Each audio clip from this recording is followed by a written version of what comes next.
Hello everyone, welcome back to my channel. So today we are going to learn about key parts of WFM. So there are four major parts that we utilize in WFM. Number one, forecasting. Number two, scheduling. Number three, real-time management. And number four, reporting and analysis. Now let's know more about what is actually forecasting. So I'm moving to my next slide. Okay, sorry. There. So forecasting. What is actually forecasting is predicting how much work will come. Now I'm going to tell you guys with one example. So let's say example in one company we are expecting call volume or maybe chat volume is 5,000 and there is some specific intervals like 1 a.m. to 5 p.m. as I have mentioned as an example here. And another example for restaurant I have mentioned here. So let's say example manager of one restaurant noticing that during Saturday because it's weekend, right? So 200 customer will be coming during 7 to 10 p.m. Manila. So this is the forecasting that whatever we are predicting that how many workload or how much workload will come or how many customers and in different department we can think about this. So this is the forecasting. And now what is scheduling? Deciding who will work and when to match the forecast. So these are actually key points of WFM and all four parts are, four pillar. Without one pillar, there is no, if there is one pillar miss, there is no WFM, right? So it always together forecasting, scheduling, real-time management, and report analysis. So maybe you guys will know how it's correlating and how it's working. So we are done with forecasting and scheduling is like if you already have forecast, right? Someone is expecting they already predicted 5,000 call. Then what scheduler will do? They are going to decide that who will work within those time and when so that we can match the forecast. So example, so if we are expecting 5,000 call between 1 to 5 p.m. Manila, then we need to check like who are the skilled for those call or chat and how many teammates or agent we can set in for one particular interval. That is the task of scheduler that is called as scheduling. And for other example that I have mentioned here on Saturday for customer, right? So what scheduler will do there? They will decide like example, four waiters, two chef, one cashier from 7 to 10 p.m. Manila. Why we are doing this? So that we can assign people to cover the demand. And what was the demand? Demand was that 200 customer will during 7 to 10 p.m. And what was the demand here? 5,000 calls between 1 to 5. So that we are creating a schedule so that we can meet the or match the forecast requirement that we have done here, 30 teammates example, right? Now we are going to move on real time management. This is the very, very important part of WFM. There are lots of things. So I have just mentioned the major part, what real time management do, or we can say real time analysts do. So number one is live monitoring. What actually it is? Check how many calls, chat, or tasks are coming in right now. That what real time call, right? Because forecaster already done with forecasting, they already predicted the number and scheduler already lock that these are the people, these are the timing they are going to work. Now who is going to check if this is happening, what we have predict, what we have scheduled, is this really happening? Who will check on that? That is called real time analyst. Those are the members or real time management analysts who are going to check on that. And second part is compare to plan. See if actual workload match the forecast and schedule. So how you are going to explain this? We need to compare plan. What was the plan? Plan was that we are expecting 5,000 call. This is the plan number one. Plan number two, 30 teammates will work on 1 to 3 p.m. So this is what real-time analysts are going to do, compare and plan. So they are going to compare to plan. They are going to check what was the forecasted volume, what was the required count for which interval, and they need to check and match if it's matching or not.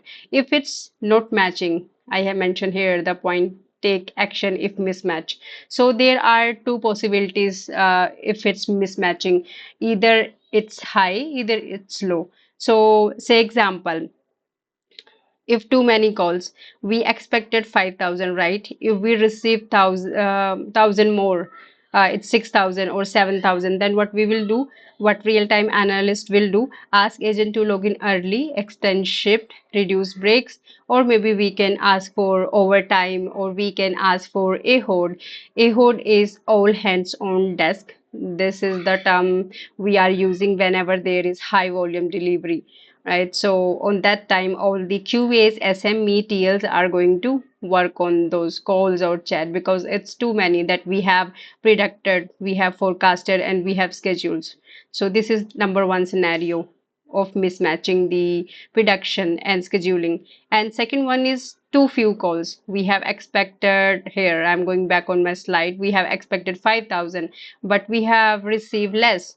It's maybe 2,000 or 1,000 only. Then what we will do, we cannot just whatever we have assigned here 30 teammates. So if volume is coming less, then what 30 teammates will do, they will just sit on idle and chill, right? So that is cost company, and we can this is not a fair thing. So on this situation, what real time analysts will do, they will just send agent on training meetings or allow them to early log off. So what early log off mean is VTO, volunteer time off. So this is one of the term we are mainly using the companies. So if ever there is less work, then we are asking teammates or agent to log out early so that we can mark them at as VTO, right? So that's how real time management team are going to handle the forecast and schedulers thing. And the also last but not least important thing is reporting and analysis. So what reporting and analyst member will do? They will collect data. What I mean of collect data, calls, chat, task, agents, activity. So they are going to collect everything, like how many call we have received, how many calls were was forecasted, and how many chats, what were the task agents was doing, agent activity means like they are going on break, they are going on lunch, they are taking calls, they are taking chats, or they are going for team meeting, coaching, everything we are going to track here. So this is our data. And then second one is create reports. So what reporting analysis will do, they are creating daily basis report, weekly basis, and monthly basis also. So why this is important, say example, forecaster already forecast 5,000 volume, right? Scheduler done with this, that 30 teammates are going to work on first half of interval. And then real time analyst, what they did, they check these things, if it's too many, if it's matching or not matching, right? They done with this task. Then is there any tracker, if I need to check what happened last week, how I will check, right? So that's where reporting and analysis come in WFM. So we need to create daily basis one report where we can track weekly, monthly data, and sometime yearly as well, so that we can compare and improve the forecast and future date volume as per the previous year as well.